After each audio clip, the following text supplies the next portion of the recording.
En Algérie, ambiance très tendue pour cette fin d'année sanglante marquée par la véritable guerre civile entre islamistes et gouvernement. Et ce soir, beaucoup refusent de faire la fête, estimant que ce serait indécent dans ce climat. Véronique Tavo, Bruno Giraudon, reportage. Avenue Didouche Mourad, le centre-ville d'Alger. Seul signe tangible que ce jour est différent des autres, cette file d'attente devant l'une des plus grandes pâtisseries de la ville, plusieurs heures avant son ouverture. Malgré les menaces, la pâtisserie Montero, cette fois encore, respecte le rituel de cette fin d'année, la traditionnelle bûche de Noël. Car ici, confectionner ou acheter une bûche relève presque de l'acte héroïque.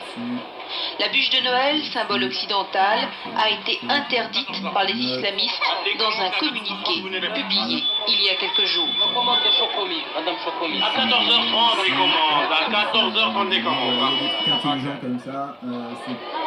Une foule compacte, presque insouciante, de jour. Alger s'abandonne, mais ici la population ne peut oublier le drame vécu au quotidien, la peur qui s'exprime un peu partout, la crainte de parler. Alors, ce que l'on souhaite en cette fin d'année, le retour à la normale le plus vite possible. Eh ben, on espère la paix, on souhaite la paix, du fond du cœur. Vous savez, personne n'a le goût à quoi que ce soit. Hein. Les gens qui meurent chaque jour et vous voulez que les gens fêtent ça? Non, c'est pas possible de fêter ça. Nous sommes des êtres humains avant tout et ça nous fait beaucoup, beaucoup de peine de voir ça, de voir notre pays sombrer dans l'obscurantisme, la violence et la mort qui frappe tous les jours.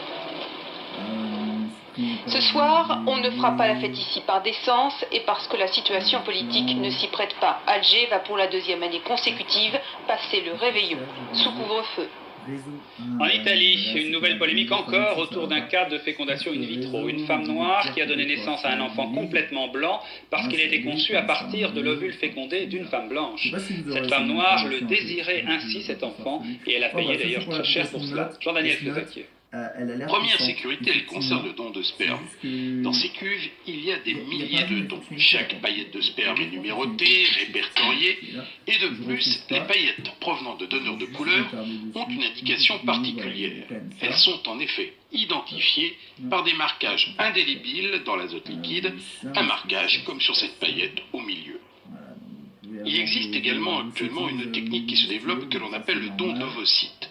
Cette technique consiste à prélever chez une jeune femme donneuse un ovocyte. Cet ovocyte sera fertilisé à partir du sperme du conjoint de la receveuse.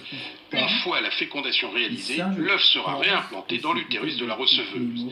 Ces opérations se produisent simultanément dans deux pièces contiguës et là le risque d'erreur est aussi quasiment nul. Reste le désir volontaire d'avoir pour une femme un enfant d'une autre couleur que la sienne par l'une de ces deux techniques. Et en France, c'est impossible.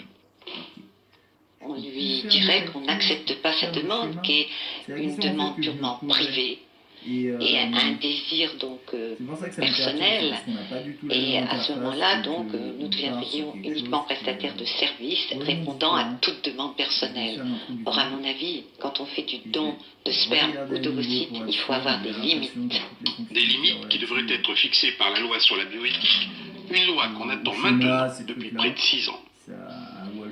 Le sport Paris-Dakar-Paris et les choses sérieuses qui ont commencé aujourd'hui au Maroc avec la première spéciale de 148 km dans la longue étape entre Rabat et Agadir. Victoire d'Oriol sur Citroën, l'Arctique sur Citroën aussi, garde la tête du classement général. Pour les motos, l'épreuve a été annulée. Jean Mamère. L'hiver s'abat sur la douceur marocaine. Incroyable, un brouillard digne des Alpes s'étend sur toute la région de Rabat. Les rares spectateurs seront ainsi privés d'une partie du spectacle. Les motos sont parties, mais après le passage de quelques concurrents seulement, et malgré un temps qui s'éclaircit de plus en plus, les commissaires motos décident d'arrêter l'épreuve. Incompréhension.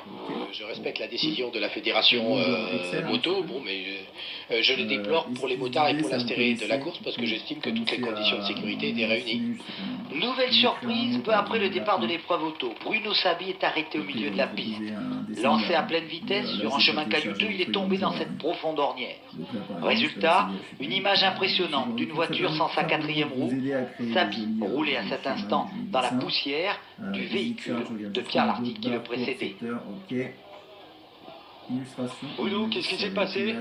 Chez nous, là, sur sur une mauvaise crevasse après une bosse, un truc sans visibilité, pas noté sur le roadbook, donc ça fait piéger, on a arraché une roue. On va essayer de rouler sur 3 roues jusqu'à... Vœux pieux et mission impossible. Sabi n'avancera pas d'un mètre supplémentaire. Le vainqueur du Dakar 93 perd sans doute à cet instant l'édition 94. Mauvaise fin d'année pour Bruno. Mais on peut détecter les deux, mais c'est en priorité Le Pen. En revanche, elle se termine particulièrement bien pour Hubert Auriol. Il avait annoncé que tout allait se passer dès l'arrivée en Afrique.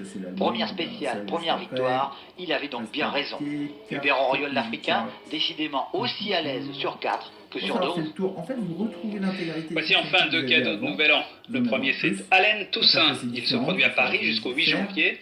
Il est moins célèbre, vous allez voir, que sa musique, et pourtant Toussaint est à l'origine du rhythm blues de la Nouvelle-Orléans. Une véritable légende vivante. Pascal Doucet-Bon, Bernard Connor. À vous de voir si vous avez envie de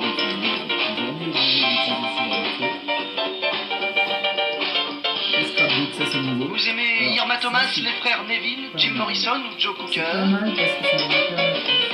Vous avez dansé aux airs des Pointer Sisters, de Paul McCartney, des Stones, de Paul Simon. C'est un peu grâce à lui. Allen Toussaint est à Paris, qu'on se le dise, ça n'arrive pas souvent.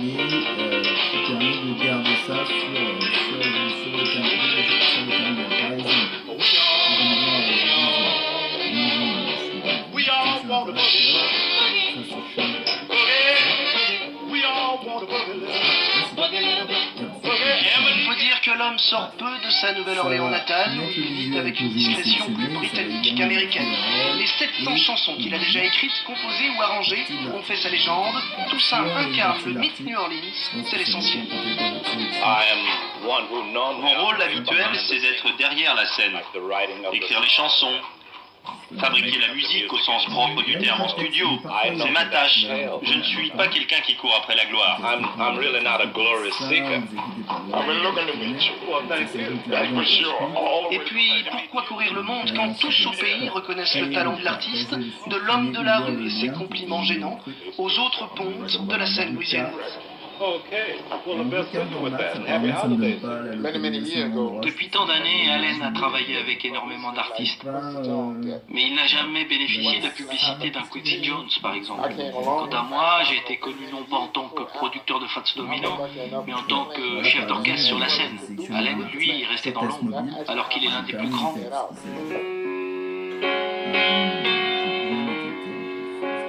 Et cette ombre glorieuse, la voilà.